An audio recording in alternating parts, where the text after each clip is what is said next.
Olá, começa agora o Informe-se direto dos estúdios da Unisa Digital. Hoje conversaremos sobre um assunto muito interessante e também polêmico, piercings. E para isso contamos com a presença do Dr. Carlos Eduardo. Obrigada pela presença, doutor. Eu que agradeço a oportunidade. Para começar, o que é piercing? Bem, piercing é qualquer adorno ou qualquer instrumento metálico ou não, muitas vezes até de madeira, que é colocado para fins estéticos nas pessoas. E qual a sua origem? Porque ao mesmo tempo que nós sabemos que é uma joia, um adereço antigo, parece tão moderno. Houve um banho de modernidade, vamos dizer assim, nos piercings, mas a sua história ela é bastante antiga, ela é bastante... desde os princípios da humanidade, foram encontradas múmias egípcias com adornos semelhantes a piercings. Os índios usam estruturas semelhantes a piercing até hoje nas orelhas ou mesmo no pescoço. Então, é algo que vem desde o início das civilizações, mas que hoje existe uma moda muito grande do uso desses piercings. Sempre foi considerado uma joia? A palavra joia muitas vezes dá a ideia de algo de valor, né? Eu prefiro usar um adereço ou um adorno para fins estéticos. Apesar de que em civilizações mais antigas, esses adornos corporais, eles eram sinônimo de divisão de classes sociais. Então, dependendo da classe, se podia ou não podia usar determinados adornos. E já para começar aquela aula, né, você trouxe algumas imagens das regiões mais comuns para a colocação do piercing. Eu gostaria que você falasse sobre algumas. Sim, as regiões mais comuns de uso do piercing são o lábio inferior, o lábio superior, o nariz, pálpebra, umbigo, sobrancelha, e ultimamente também tem tido uma grande utilização dos piercings na região genital, né? E muitas pessoas têm colocado piercing nas regiões genitais. E existe alguma região segura? Não existe. Até vai um recado para quem estiver pensando em colocar um piercing, não existe nenhuma região segura. Existem regiões que têm menos risco de complicação, porém segura nenhuma região é. E quando uma pessoa decide mesmo colocar este adereço, quais os cuidados básicos que ela deveria tomar no caso? Bem, o nosso papel enquanto pesquisador dessa área é tentar demover todo mundo que queira colocar um piercing dessa ideia. É dizer que não se deve fazer, ser contra pelos riscos potenciais todos. Porém, se a pessoa decidir fazer o piercing, e a gente sabe que geralmente são os jovens que querem utilizar, que querem fazer, e é difícil mudar uma cabeça ou uma convicção, que procurem pelo menos um estúdio, um lugar que vá ser feita a colocação e que tenha condições mínimas de higiene, de esterilização do material, que se tenha referência desse profissional que vai fazer a colocação, que se verifique se os materiais, os instrumentos que estão sendo usados são descartáveis e estão sendo abertos naquele momento, né, para que se tenha um mínimo de segurança na sua colocação. E o tempo de cicatrização varia entre um local e outro? Sim, o tempo de cicatrização varia bastante. Geralmente os lugares úmidos, a boca, o nariz, a região genital tendem a demorar mais para cicatrizar do que a sobrancelha, ou do que o umbigo, ou do que a orelha, por exemplo. Que Quanto não tem... tempo, mais ou menos? Isso é muito variável. Tem pacientes que demoram para cicatrizar a língua 15 dias e tem outros que ficam 3 a 4 meses com essa área dolorida, inflamada. Isso varia muito de como foi feita a colocação do piercing, varia muito de como é higienizado esse piercing pelo usuário, varia também com a localização. Então, tem uma série de pontos aí, mas eu diria de 15 dias a 4 meses a gente pode demorar. E tem que tomar medicamentos durante esse tempo? Em tese, não se precisa de medicação, mas alguns pacientes, a reação inflamatória do organismo é tão grande, a inflamação pela colocação daquele corpo estranho é tão grande que aí o paciente precisa ser medicado por um profissional, seja o médico ou seja o dentista, para fazer essa diminuição da inflamação. Em alguns casos, existe infecção e aí é necessário também o uso de antibiótico. Inclusive, inflamações rotineiras e crônicas são constantemente mencionadas. Por quê?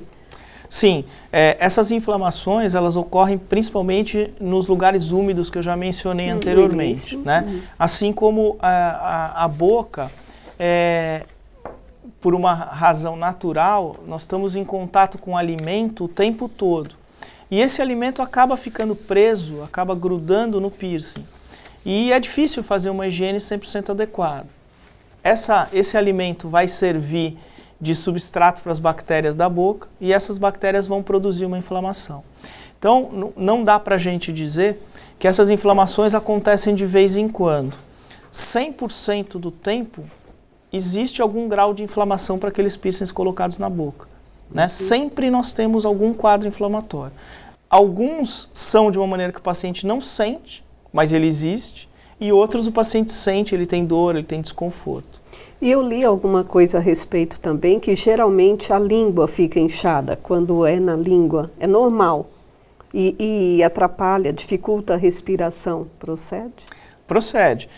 Nós já tivemos a oportunidade de atender alguns pacientes onde a reação inflamatória ela era tão intensa que a língua cresce mesmo, a língua aumenta de tamanho, ela fica grande, o paciente tem, além da dor, do incômodo, tem dificuldade de falar, tem dificuldade de deglutir e em casos mais extremos até dificuldade de respirar, né? Mas a principal queixa dos pacientes é esse incômodo de dor, porque nessa condição tem uma dor importante. E sabe o que chama muito a atenção da gente nessas situações?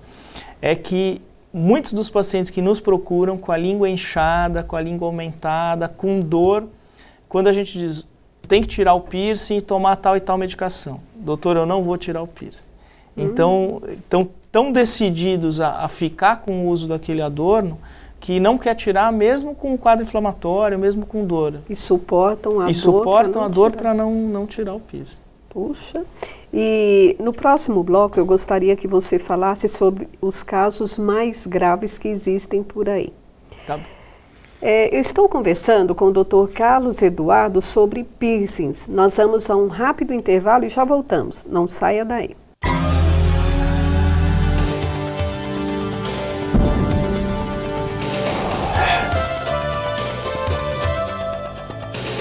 Todo mundo já convidou alguém para alguma coisa. Às vezes é só para se aproximar. Aceita essa dança? Ou para ver os amigos. Você bola a quarta, hein? Às vezes é para a vida toda. Quer casar comigo? Doe sangue e convide alguém a fazer o mesmo. Entre para a corrente sanguínea.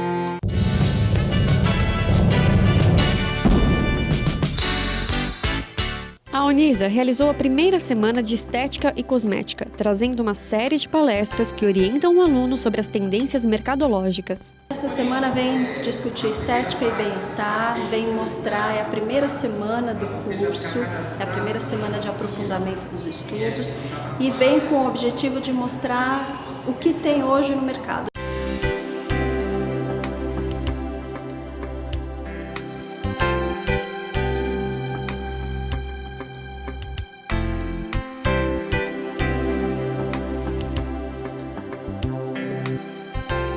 O tema Estética e Bem-Estar mostrou que a profissão abrange questões não só relativas à beleza, como também à saúde. É um mercado que está crescendo muito, a medicina estética também está crescendo muito e precisa cada dia mais de pessoas ao lado que tenham conhecimento para estar numa equipe multidisciplinar, né? E é óbvio que um médico ele vai querer, tendo ao lado na sua clínica de estética, uma pessoa com maior gabarito, né? Com maior experiência, vivência da prática, vivência teórica para poder aplicar. E o crescimento tá grande demais.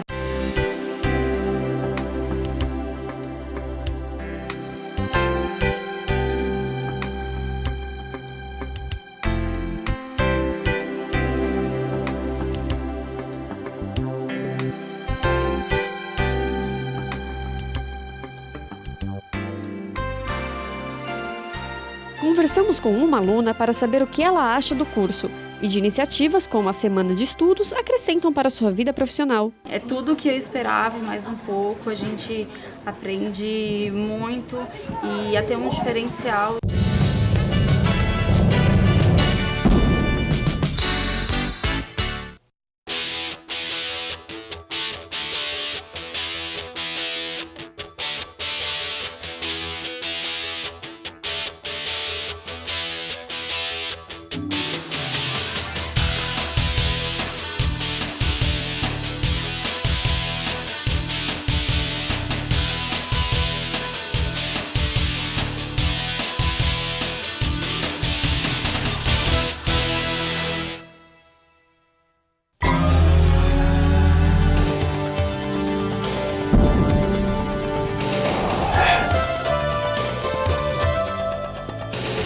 Voltamos a conversar sobre piercings com o Dr. Carlos Eduardo.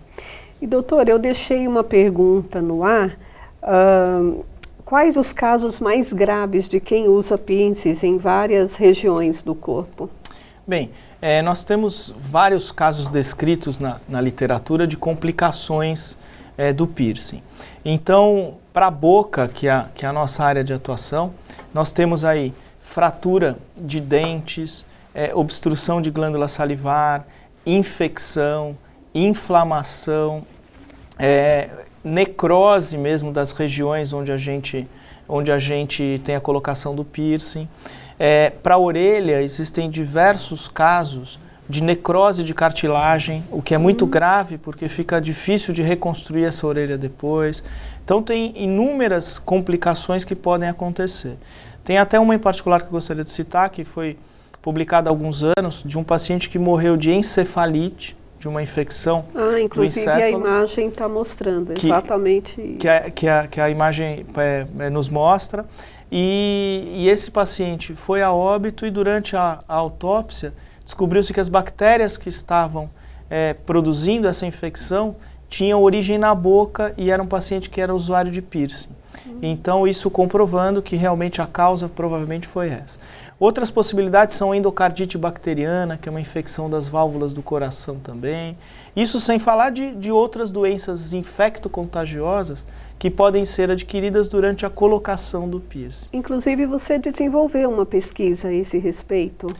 Nós desenvolvemos uma pesquisa na Unisa, exatamente pelo fato da nossa disciplina estomatologia, que é a disciplina que trata das doenças da boca, receber um número grande de pacientes com piercing, com lesões ou com algum tipo de alteração, nós resolvemos fazer uma pesquisa.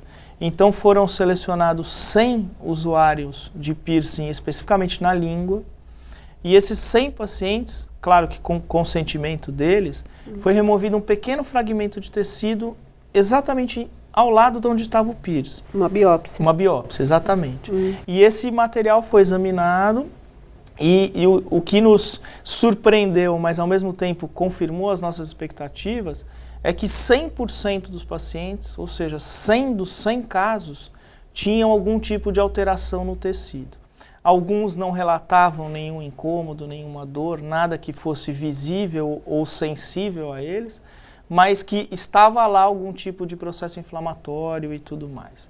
E nós tivemos dentro desses 100 casos, alguns casos de displasia epitelial, onde já é uma alteração do tecido, que ainda não é câncer, mas que tem uma tendência de se malignizar em função desse trauma que está sofrendo naquela região.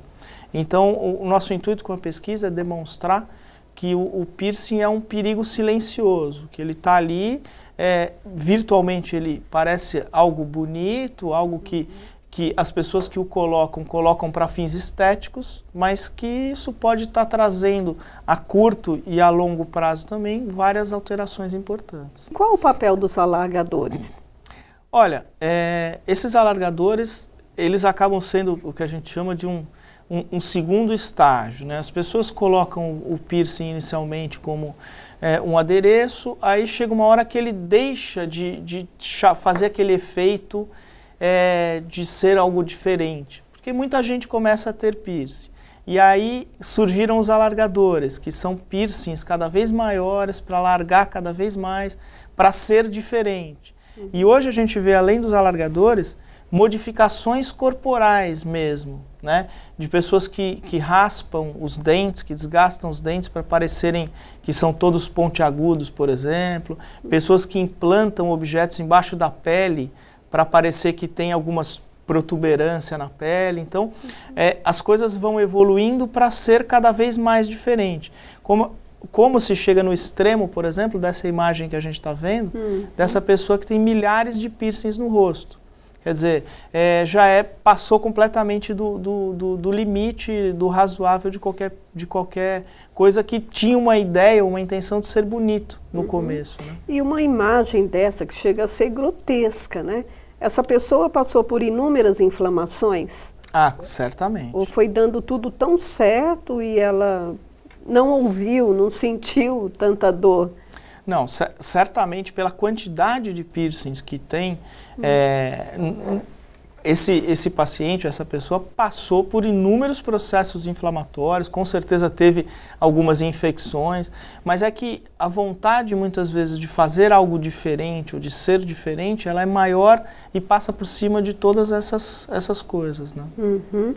E eu vi num artigo seu que saiu no Estadão uma frase que chamou minha atenção. Depois do piercing, a mesa de operação. Como assim? Essa foi uma matéria que nós fizemos no Estadão, realmente. E essa chamada teve o intuito de chocar. É claro que não são todos os pacientes, a minoria vai para a mesa de operação depois do piercing. Mas justamente nós queremos chamar a atenção porque muitos pacientes vão para a mesa de operação, né? Porque tem um processo infeccioso, porque tem um processo inflamatório, porque tem uma necrose do tecido, porque tem uma série de outros problemas e que acabam tendo a necessidade de um procedimento cirúrgico, muitas vezes, para corrigir essa lesão, essa doença que adveio depois do piercing. E quem usa mais piercing, homens ou mulheres? Bem, hoje em dia eu não vejo mais essa diferença. Antigamente nós tínhamos mais mulheres que usavam principalmente na região do umbigo. E hoje já não tem mais essa diferença. Hoje eu acho que está dividido de forma igualitária entre os sexos. Uma coisa é certa, quem mais usa são os adolescentes, independente do sexo, né? Então são os adolescentes que acabam tendo um uso maior. Eu estou conversando sobre piercings com o Dr. Carlos Eduardo. O assunto está muito interessante, mas nós vamos a um rápido intervalo e já voltamos para o último bloco. Até já.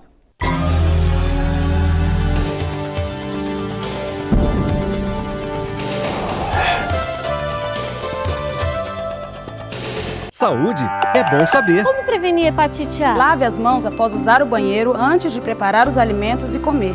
Lave bem frutas e verduras e as deixe por 30 minutos em uma solução. E cozinhe bem os frutos do mar. Ministério da Saúde. Brasil, um país de todos.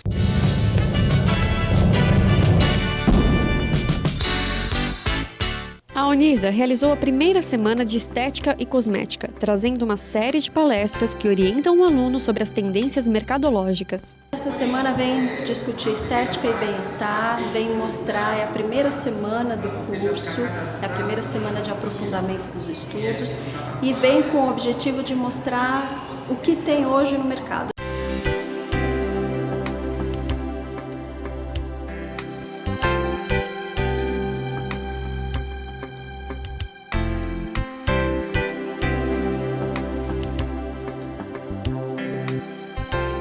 O tema Estética e Bem-Estar mostrou que a profissão abrange questões não só relativas à beleza, como também à saúde.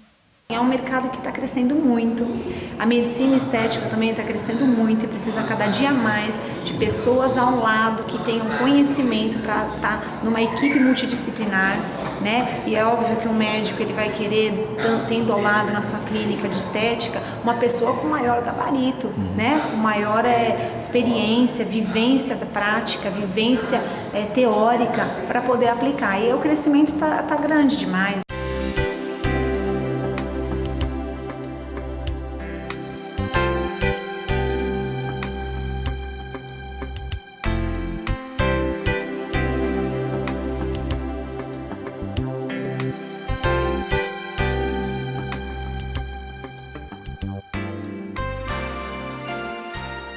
Conversamos com uma aluna para saber o que ela acha do curso e de iniciativas como a Semana de Estudos acrescentam para a sua vida profissional. É tudo o que eu esperava e mais um pouco. A gente aprende muito e até um diferencial.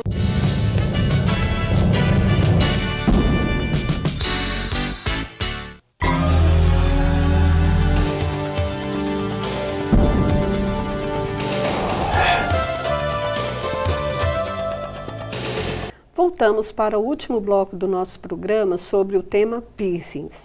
Acompanhe nossa programação também pela internet www.cnu.org.br/alvivo.asp.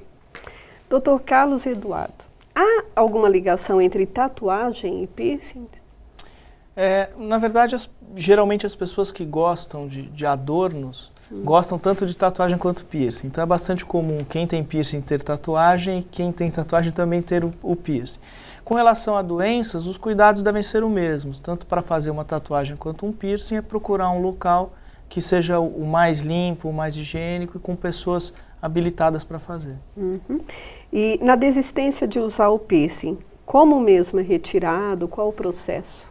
Então, os usuários de piercing normalmente devem fazer a retirada desses piercings diariamente para fazer a limpeza, para fazer a higiene. E existem vários tipos, mas a maioria deles é uma bolinha e uma rosca, onde ele é rosqueado. Então, é bastante fácil de ser removido.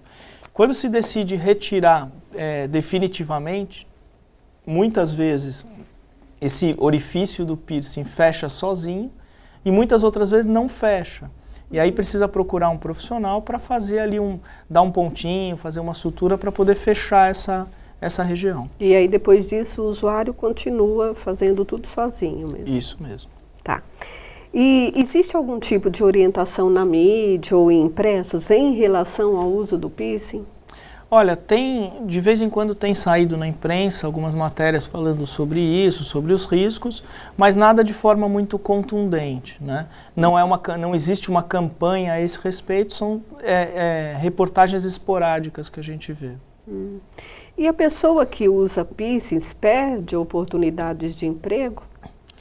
Olha, eu acho que quando esse piercing é colocado no rosto, numa região visível, numa região que as pessoas no contato social veem, eu acho que perde sim. Eu acho que existe um preconceito com relação a isso, principalmente para aquelas pessoas que vão lidar com o público, né? Então, eu acredito que exista sim uma restrição ao emprego para quem usa, principalmente na face, né? E existe alguma lei no Brasil ou em outros países que proíbe o uso dos piercings? Olha, no estado de São Paulo existe uma lei de 1997 que proíbe menores de idade, menores de 18 anos, de colocarem o piercing, mesmo que tenha autorização e anuência dos pais. Então essa lei existe, ela está em vigor e a gente espera que ela seja cumprida. E a partir de que idade o jovem pode fazer o uso de qualquer um desses modelos? Olha, para a gente não deveria fazer uso em idade nenhuma, né? Pelos riscos, mas por lei, só acima dos 18 anos, né, que o piercing pode ser colocado. Aí não precisa autorização? Aí não precisa autorização. Tatuagem também ou não? Tatuagem não. É só o menor pode? Pode. E em outros países é assim também? Em outros países eu não tenho conhecimento da legislação. Tá. E como orientar a população quanto ao não uso e evitar tantas doenças? Olha, eu acho que o primeiro passo é a informação, que é exatamente o que nós estamos fazendo aqui, é transmitir para as pessoas os riscos, os cuidados que aqueles que insistem devem ter. É claro que ninguém conta o que dá errado, então todo mundo vê o amigo com piercing, que está bem, que não tem problema nenhum, então, mas nós que estamos do outro lado, a gente vê um número muito grande de problemas relacionados ao piercing e temos a obrigação de orientar a população com relação aos riscos, né? Existe algum caso que passou pelas suas mãos, que te chamou a atenção ou que você não conseguiu curar a pessoa de alguma forma? Olha, nós, até por conta dessa pesquisa, nós tivemos só na pesquisa 100 pacientes, fora todos os outros que nós atendemos. Então, diversos casos nos chamaram a atenção de um paciente que nos procurou com uma hemorragia importante depois da colocação do piercing, porque o colocador acabou perfurando uma veia na língua, talvez por uma variação anatômica, a veia não estava no lugar onde ela devia, e aí houve uma perfuração e o paciente ficou com uma hemorragia importante na clínica lá da Unisa. Infecções, já tivemos várias. Essas biópsias nos mostraram, como eu já disse, displasia, que podemos dizer que é um passinho para o câncer. Então a gente já viu bastante coisa ruim relacionada ao uso do piercing. E por isso que é tão insistente, tão contundente muitas vezes, quando condena o uso. Você também possui um site especializado sobre este assunto. Eu gostaria que você desse o endereço para quem está nos assistindo. Tá bem. Nós temos um site que é o www.institutodosorriso.com.br. Lá nós temos diversos artigos publicados pela equipe sobre estomatologia e inclusive tem artigos sobre piercing também, para quem se interessar por essa área, é um prazer o acesso. Que recado o senhor daria a todos os que estão nos assistindo nesse momento? Bom, eu queria dizer para aqueles que têm intenção de colocar um piercing, que vejam essas imagens ou revejam essas imagens que nós mostramos aí no decorrer do programa, e que desistam de colocar o piercing. E para aqueles que já usam, que coloquem a mão aí na cabeça e pensem o risco que estão correndo e decidam pela retirada do piercing. E queria aproveitar para deixar a disciplina de estomatologia da Unisa à disposição, para quem tiver com piercing alguma alteração, alguma lesão na boca, pode nos